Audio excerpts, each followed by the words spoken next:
Ottawa, physicians are calling on the federal government to shell out another $21 billion over the next decade to help provinces and territories pay for soaring healthcare costs that will be propelled by the unavoidable growth of Canada's seniors population.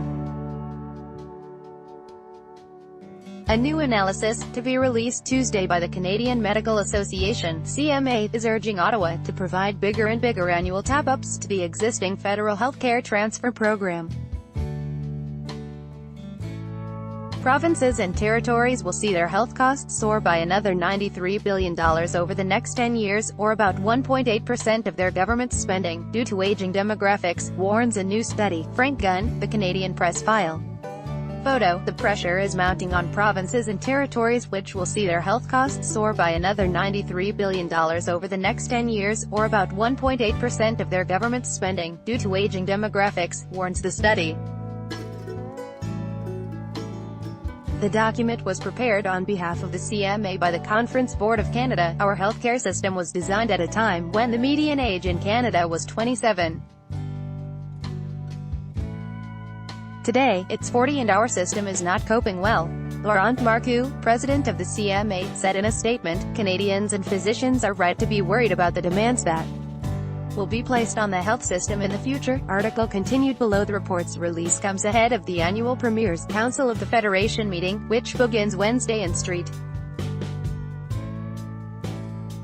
Andrews. NB healthcare spending, which makes up a huge portion of provincial budgets, is expected to be a major topic during the meeting, and the CMA is urging premiers to press Ottawa for more funding to meet the needs of seniors. This week, seniors' issues are also expected to be very much on the political radar at the federal level. Read more. Public pharmacare will require high taxes. Former federal budget watchdog warns. A year ago Christine Elliott was a patient of the health system she now oversees as Minister. Supreme Court rules tobacco firm can't access incredibly sensitive health information. Article continued below. The Trudeau government will shuffle its cabinet Wednesday, and sources have said there's a possibility Ottawa will name a minister dedicated to seniors. Previous federal cabinets have had seniors portfolios, and advocates have been urging the Trudeau government to bring the post back.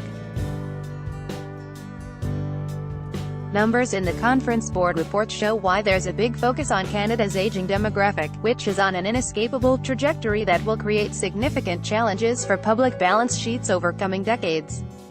Findings reveal that the proportion of seniors in Canada will climb to 21% over the next decade from its current level of 16.9%. The healthcare costs for the average senior are about $12,000 per year, compared to $2,700 for everyone else. The concern, however, is how any of Canada's cash-strapped governments, federal, provincial or territorial, will find fiscal room to increase healthcare funding. The federal government transfers cash to the provinces and territories to help pay for healthcare.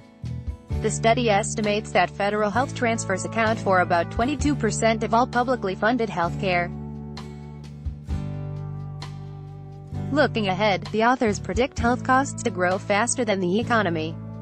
They project the federal transfer to grow by 3.6% per year over the coming decade, while healthcare costs are expected to rise 5.1% annually. Without a change, provincial and territorial governments will be stuck paying for the difference, the report said.